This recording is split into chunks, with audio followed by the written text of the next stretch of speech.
Hi, Pops. Dear Gabi. Sir, tapos tayo sa Erso ha. Pangalawang parang na siguro na natin sa opening sa kanan sa kaliwa yung Yeah, Gabi na. Malapit ka na ba? dito kailangan. Ilan?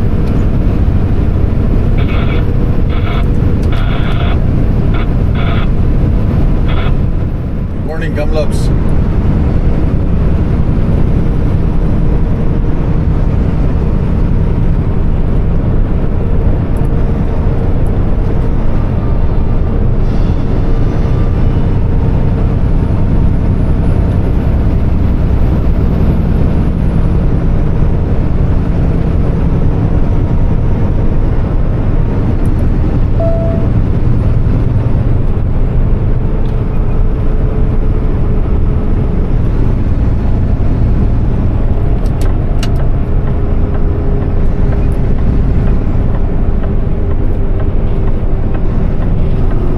Turn left at the traffic light. Top ng fuel. Meron pa kaming kalahati. Pero kailangan full tank lagi. Labi na pag tapkat na kaning bukid na ng British Columbia.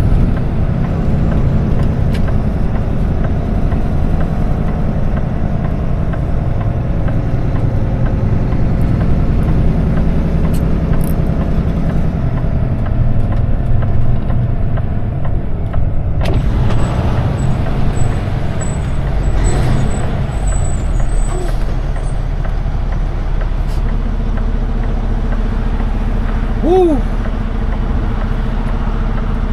Oras ay alas 7:48. So umalis kami 5 o'clock. Oh my God, 2 hours and 48 minutes.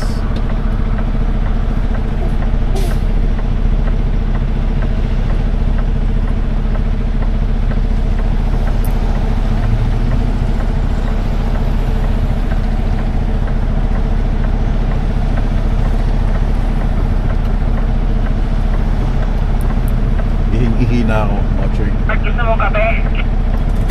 Meron pa akong kape, Pops. Sige, kape. Tapos ka na? Fuel up now and take your time, papi. Sige.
Pagahay-ay ba?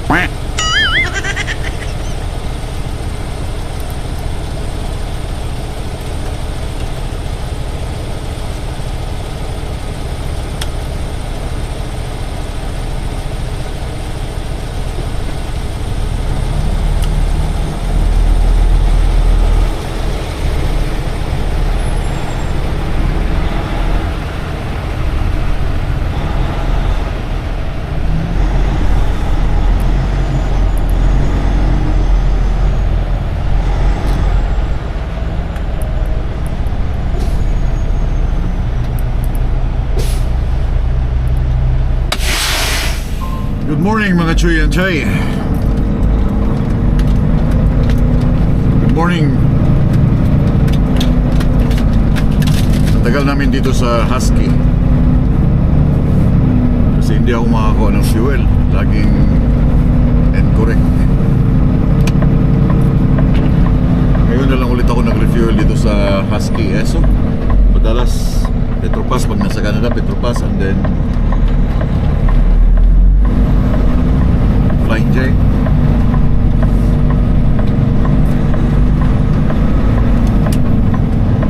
Turn left at the traffic light.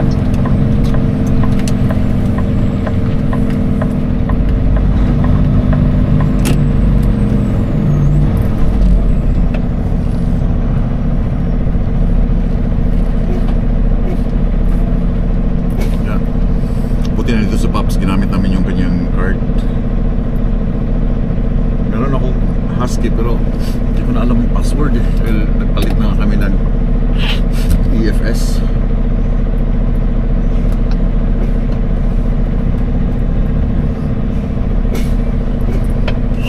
Full tank.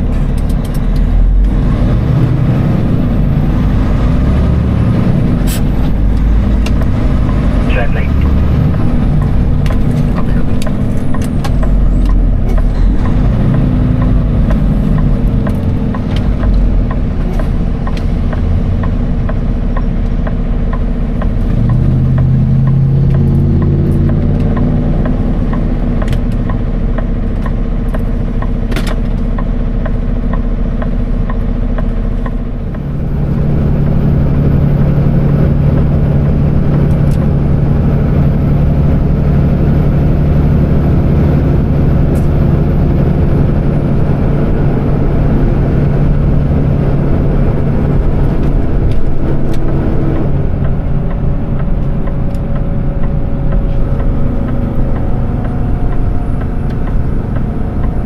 Guys, isang tip lang kasi dito before nahuli ako dito dati sa Torque.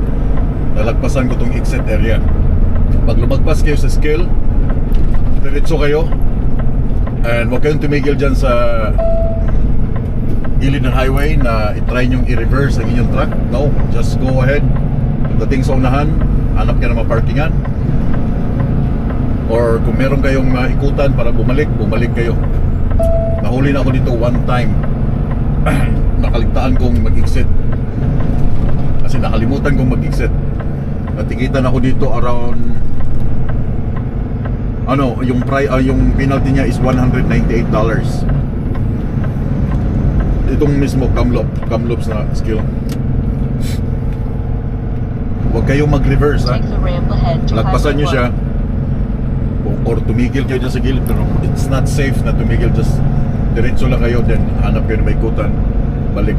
Pero for sure, kung didiretso kayo at open ang skill, hahabuli kayo ng mga CBSA dito sa British Columbia or DOT sa ibang province.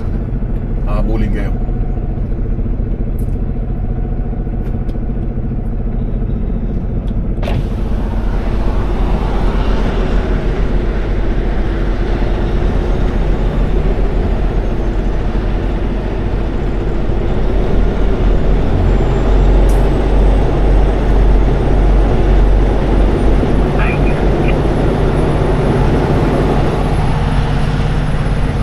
Nakatingin yan sa inyo, yung nasa opisina.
Itutulak ko na si JP. Tapos four-wheeler on the shoulder pero hindi na ako higit na. Medyo left lang ako sa right.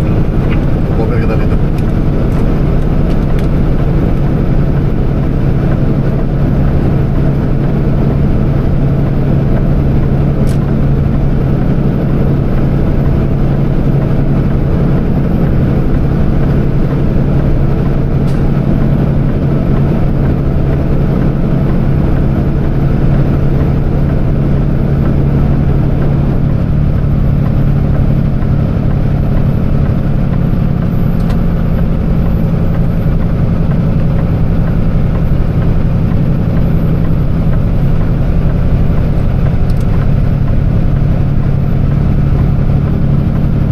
Tutulak ko na si JP.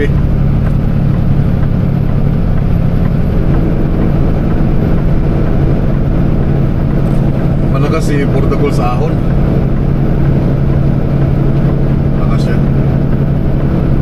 Sinasabayan ko lang si Pops. Kasi ayaw kong mauna. Gusto ko lagi ako nasa huli.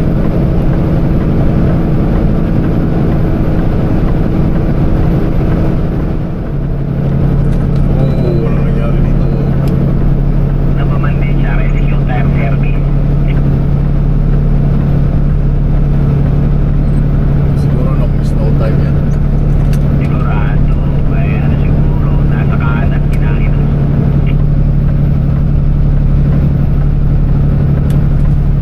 Maganda nga yung ahon natin ngayon, walang snow. Yes, sir! Nag-sounder na uli natin makita sana ito kaya kayo na ito.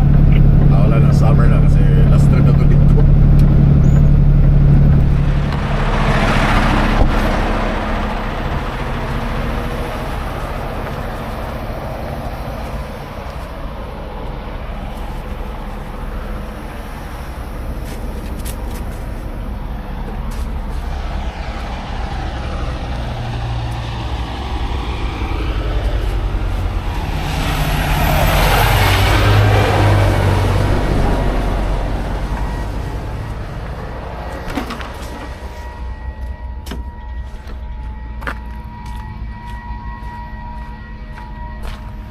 Hindi to brake check, load check.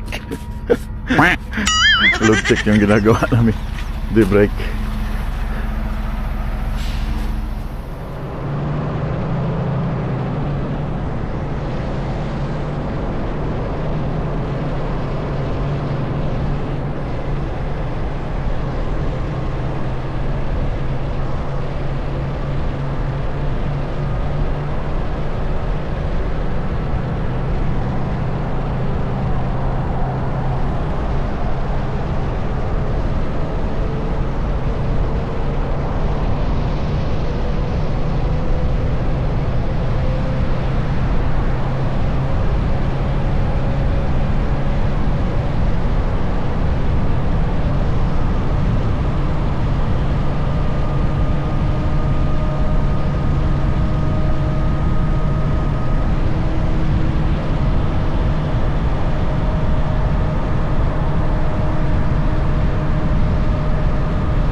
yung last brake check ng British Columbia.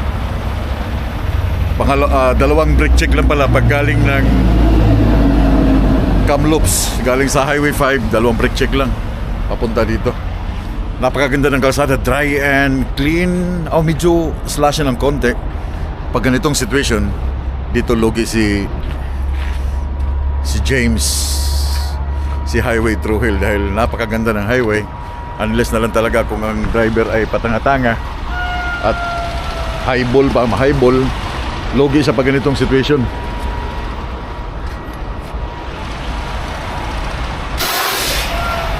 Wala masyadong rollover ng mga truck.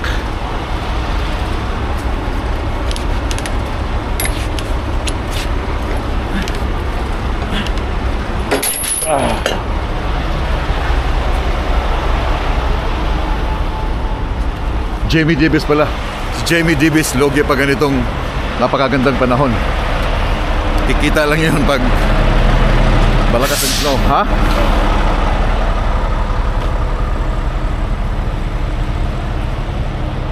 Ayan. Nausok. Siyempre. Init ang Gulong gulong. lang naman, oh. Di sa ano yan, sa gulong yan. Yung sa'yo umusok din? Yeah. Ay, kunti na lang. Kunti na lang. Abot tayo ng alauna siguro. Alauna. Na-marking ko na sa mapa yung bridge. Mga 7 kilometers before mag-bridge, muna ka na sa akin. Yeah. Tapos within 5 kilometers, mag-uumpisa na tayong mag-pull out ng konti. Hopefully okay lahat. Yun na lang eh. Isang bulusok na lang to. Tapos Fingers crossed. Daling meron kang ano. Nandiyan pa yung ibang gamit ko pang iSold eh. Alin? Andun yung ano ko, yung hook. Ito. Ayan. Nare-reserve ako. Yeah. Ihali! DK! Woo! Yan, takbuhan na. Daming kasabay.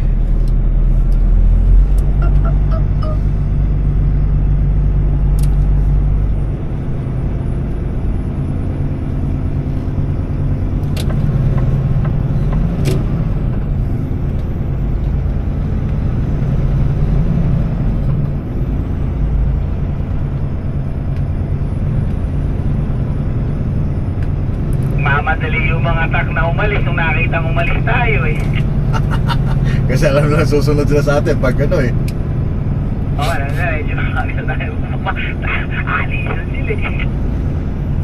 Kaya kanina umaga yung pag pull out mo doon sa Husky, sumunod agad yung Reaper kasi alam niyang dalawang oversize, so dalawa yung overtaken niya.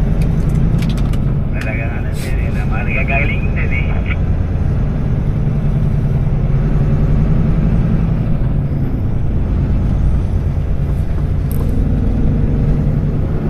Kung pinapanood niyo yung Highway Through Hell na series no sa YouTube, itong area na to, itong makikita niyo sa labas, dito halos hinihila ni Al Kering yung mga truck dahil ang ganit nito pag-ahon, ang ganit paakyat doon sa taas.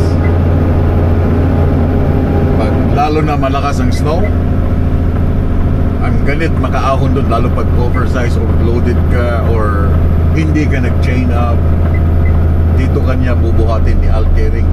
Si Jamie Davis, madalang siyang maghatak pataas. Si Al Kering yun, yung green truck, no? Si Jamie Davis yung heavy rescue, yung mga natumba na mga truck, yun ang special din niya sa Highway Through Hell. So ito yung pinaka malalim na lusong dito sa Coquihalla Highway. Malalim na lusong to siya. Pag loaded ka, ang hirap nang i-control, bigat. So it's better safe than sorry mga choy. Low gear. Pero kung kaya naman empty ka, pwede kang harurot dyan 105 km, 115 km, that's okay, walang problema yan. Okay, ito, malapit na tayo sa Great Bear Sheet. Yung nasa taas na yan, yun yung avalanche. Kikita ninyo, dyan nagkakaroon ng avalanche, kaya nilagyan nila ng shed. Ito, last nyo na, isa lang yung makikita niyo dito sa biyahe kong ito dahil hindi kami dumaan ng Golden. Kung dumaan ka ng Golden, British Columbia, I think 3 yung shed doon para sa avalanche. Pero dahil galing kami ng Highway 5 Edmonton, so ito lang Great Bear Shed, makikita ninyo na tunnel para yan sa avalanche mga choy, sa avalanche.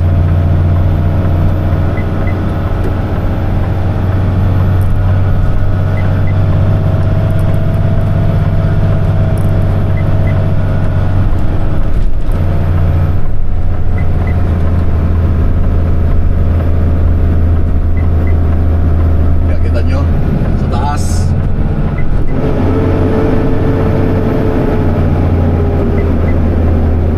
So ang height niyan is 5.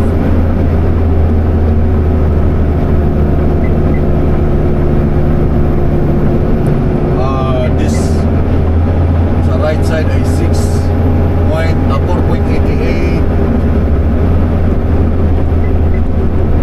Medyo mataas to.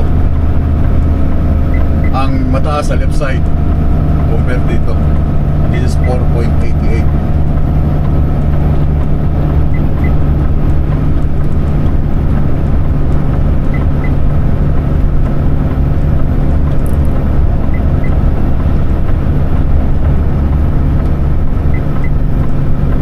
Ang tibay na pagkagawa nila sa shed na to.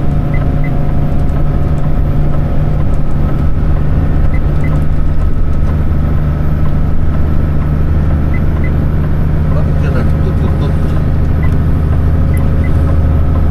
Card slow.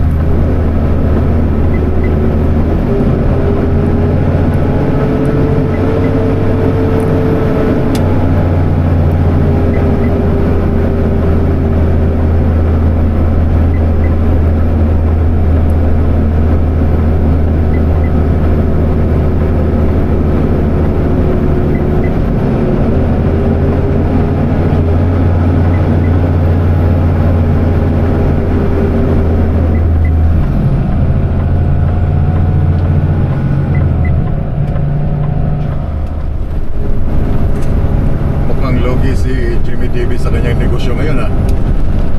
Oo, wala masyadong matotowing siya kasi hindi masyadong mayelo ngayon. O, tinan mo yung gilid. Yeah, pati yung si Al Kering, di ba? Yung yung gray. Oo.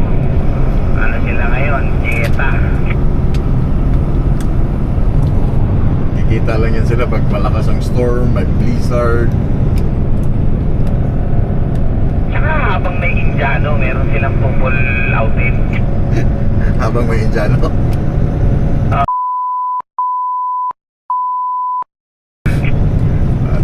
Doon dapat sila magpasalamat. Dapat hindi nila pinapalis yun. Ay, siguradong sila JB Davis, ayaw nilang palisin ng mga yon. The more, the merrier sila. Kasi kung ang mga driver dito ay talagang professional, talagang ingat na ingat, hindi magdadrive during snowstorm, blizzard, wala yung makita mga yan. Sigurado, wala. Ano sila, mapapakrap. Kaya nga bininta niya yung isang rotator niya dahil parang humina Ngayong taon, hindi masyadong malala dito, kaya malalugi siya ngayong taon. Pero napakaganda ng kalsada, clean and dry.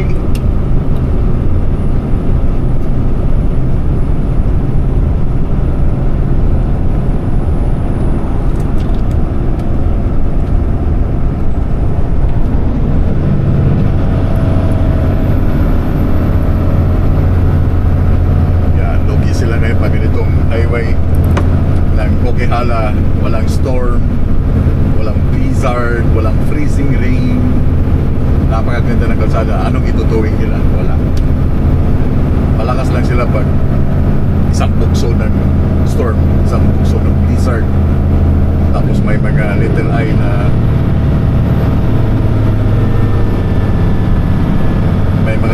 na mga tanghag kayo mo drive.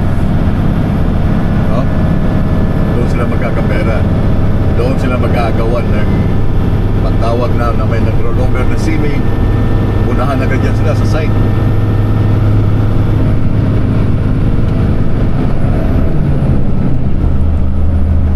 Para lang maka-pick up nung na-rollover na Civic. Pero kung wala, like summertime, wala.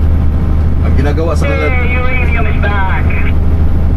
Hey, what's going on?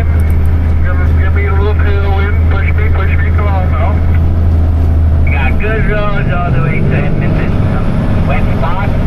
Nothing to be spotted by. Yeah, good deal. Good travel, sir, and keep that rolling.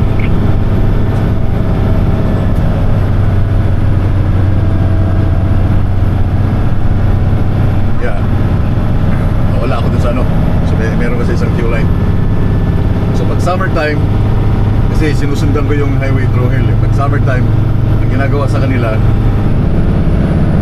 rotation. Ilan silang mga heavy rescuer dito. Si Jamie yung pinakamalaki eh. Kasi siyang pinakabida sa highway through hill, si Jamie. So pag during summertime, wala silang towing, wala silang recovery. So niro-rotate sila ng RCP or ng government. Okay? Example, may rollover dito na maliit lang, tawagan si Jimmy. Then the next time, pag may marollover, tawagan si Altering. The next time, may marollover, yung mission towing. So anong kikitain mo doon?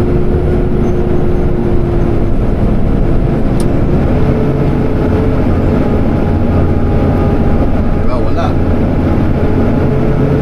Ganda na kalsada, oh.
opposite lane eh. Yan, tapos mo tayo sa lane natin. Okay. Ito na yung pasada niyo. Iisip ko nga rin yun eh, baka ako sa kabila tayo dadaan eh. Pero ganun din, 4.4 meters din yung kabila eh.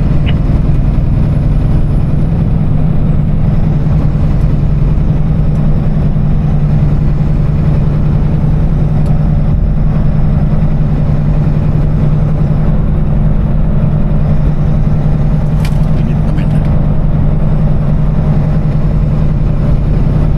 Ang haba ng construction dito sa pagpasok mo ng Abbotsford hanggang paglabas.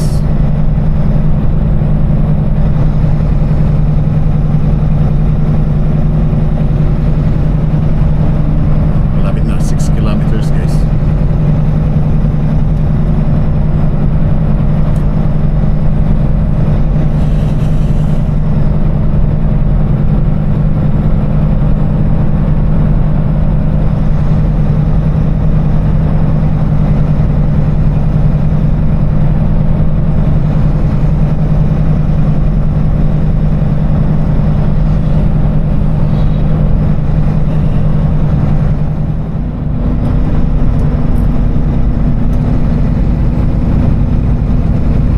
Three and a half kilometers pa.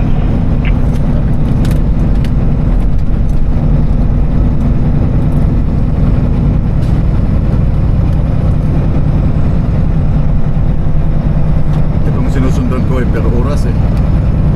Oo, okay lang yan at least. Hindi mabibigla yung mga tao na biglang babagal.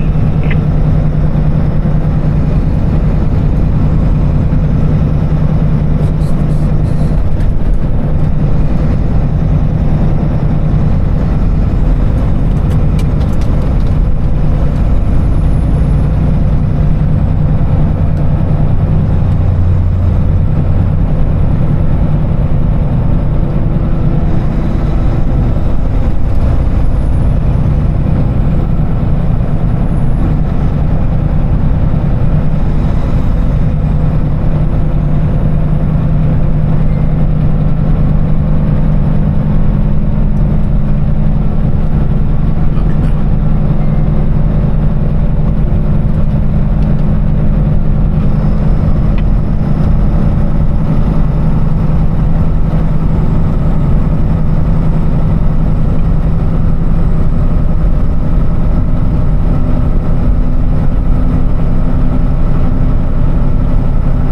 Doon na ba yan?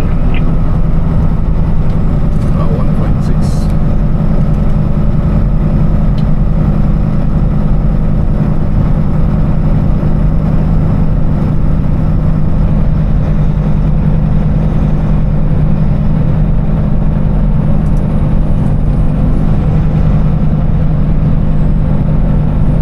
Langling na pala ito. Train.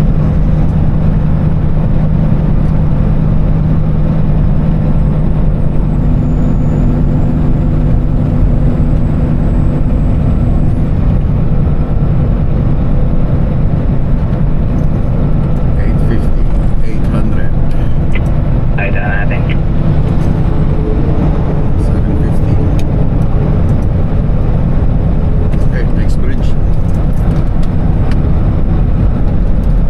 In 600 meters, your destination will be on the right. The moment of truth.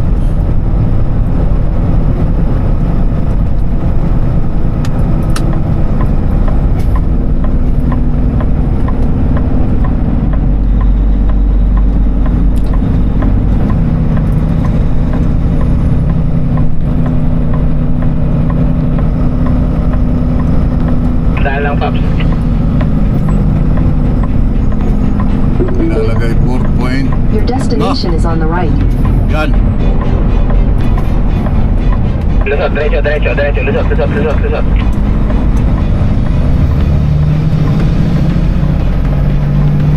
Woo! Woo! Oh my God! Binago nila yung height, 4.3. Bumaba nga. Tapos talagang medyo sumisway-sway yung trailer mo. Ay talagang malapit na yung corner. Holy smoke! 4.0 68 tayo 5.5 kilometers. 4.0 binabaan nila ng 1 inches, ginawa ng Ikaw ba 4.3. nakakita dyan ka na sa unahan? Ano yan? Gusto mo nakakita o dyan ka na sa unahan? Hindi, okay na ako dito. Hindi ko nakaintindihan ano yun? Binabaan nila ng 4.4 to 4.3, di ba? Oo, bumaba. Siguro tumaas yung asfalto eh. Holy man. 1 inches? Grabe. Expected namin 4.4. Ginawa nilang 4.3.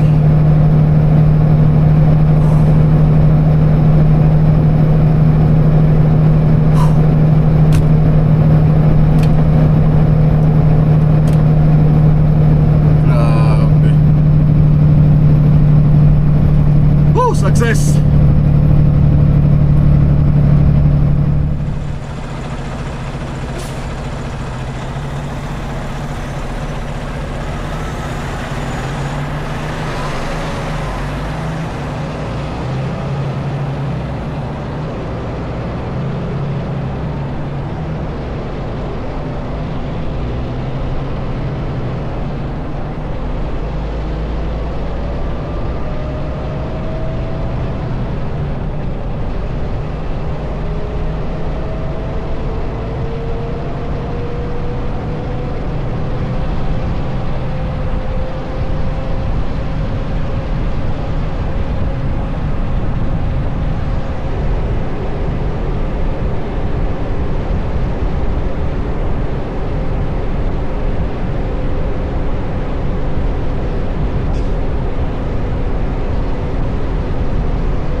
Tatanggalan kami ng mga magdiditas lang kami, Matsoy. Then sobrang putik sa labas.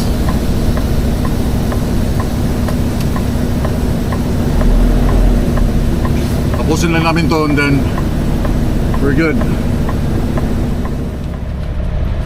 Tapos na kami, Choy. Woo.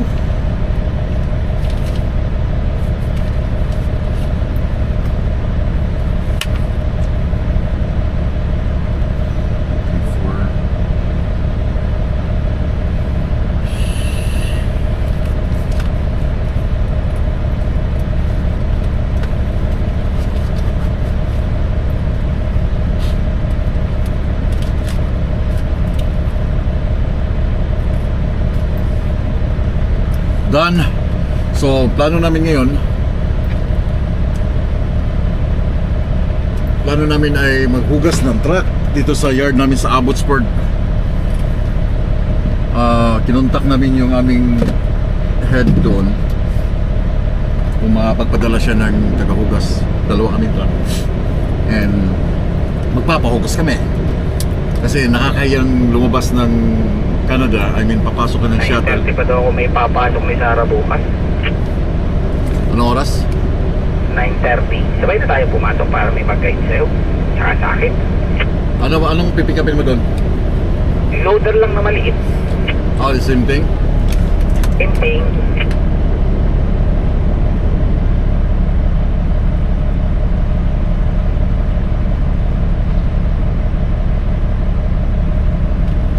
Yung sa akin motor grader, the same. Papunta kasi ng Regina eh. Yung akin yung 926 pa rin. Pero wala nang bucket. Walang bakit yun? Walang bucket. Pipick-upin ko 8.3 inches lang yung ano eh. Yung width ko eh. So yun, pupunta kami ng yard ng Abbotsford para maghugas. Kasi nakakahiyang pumasok ng Amerika na ganitong itsura ng truck.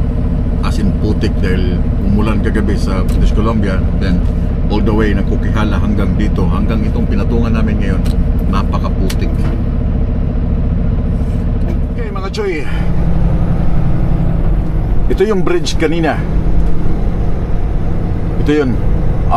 In-update na nila, hindi na siya 4.4. Ginawa nilang 4.3 kasi nagdagdag sila ng asphalt 1 inch. So meron na silang height detection ahead. Ewan ko kung saan ka dadaan kung ma-detect ka na 4 or over height ka ng 4.3. Kanina as in kukunti na lang talaga. Kukunti. Si Papsi ang nakakita. Well, kita nyo sa 360.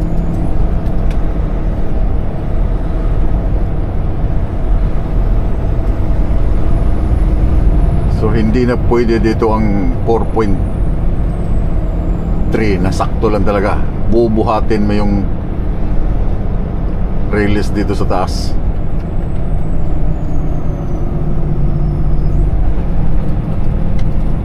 Ito yung bridge na to. Yan, may nakalagay na sign, no? 4.3. Okay. Ngayon, kung nalaman mong 4.3 ka, saan ka ngayon papasok? Anong gagawin mo? Diba? Wala silang exit eh. Wala silang ginawang exit dito. Exit ramp. Ito yun. Yan o, may nakalagay yung 4.3. 4.3. O, diba? Wala pang isang dangkal, sabi nga ni Papsi. Yung height ng aking load at saka doon sa bed ng bridge. Chuy!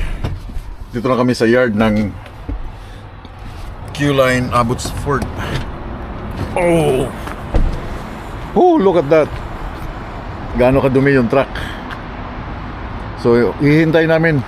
Nakontak ng in charge dito, yung tagahugas ng Q-Line. So, hintayin namin siya dito 40 minutes daw. Kita nyo yung gaano kadumi. Ito yung truck na ipapasok mo sa loob ng Amerika. No way, man. Uy, I heard something. Alright, okay, take note. Diba? Ganda ng klima dito. Naka t-shirt na ako. bukas na kami papasok ng Amerika. Para traffic na ngayon eh. Traffic na ngayon. Bukas para ano siya, yung wala masyadong kasabay sa highway ba, madaling araw. Bukas Ventura. Kita nyo gaano kadumi. Holy moly, hoy. Nangyari dito.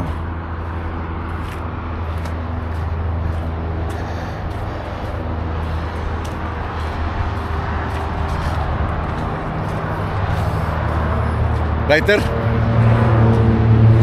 May tao kaya sa loob? Sarado yung shower room eh. Hindi, may ikot tayo dyan, di ba? Hindi, yung ano, yung gusto mo dun sa loob ang pinto. Hi vlog, welcome to my guys. Nasaan ba tayo? Dito kami sa Abbotsford Yard.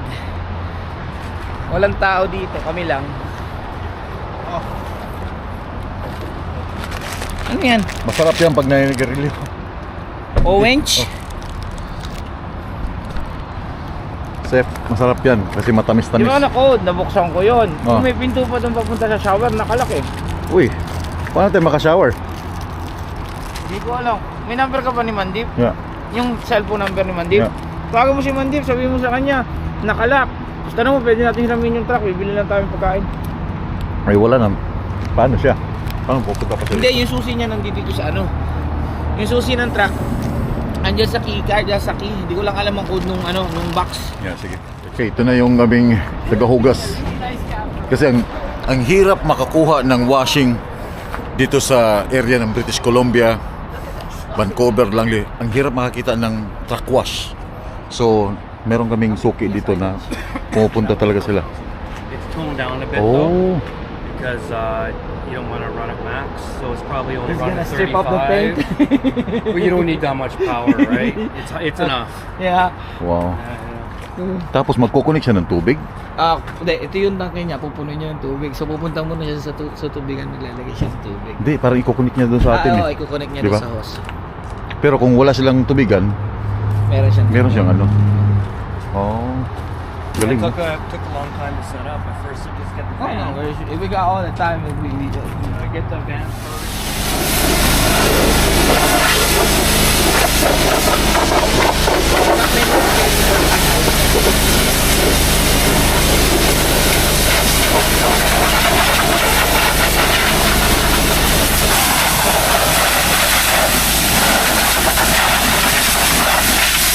Kita mo lang ito eh. Nag-ano yung tubig na ayaw.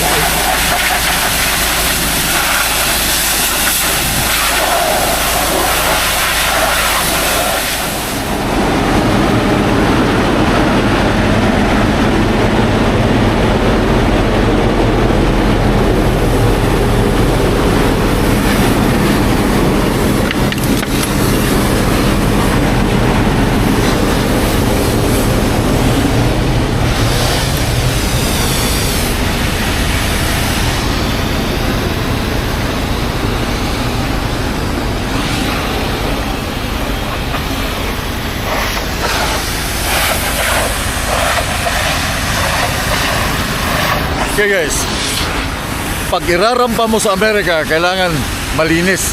Kasi nakakahiyang i-drive mo yung truck galing dito sa British Columbia, sobrang putik, papasok mo ng shuttle, sobrang dumi, nakakahiya yun.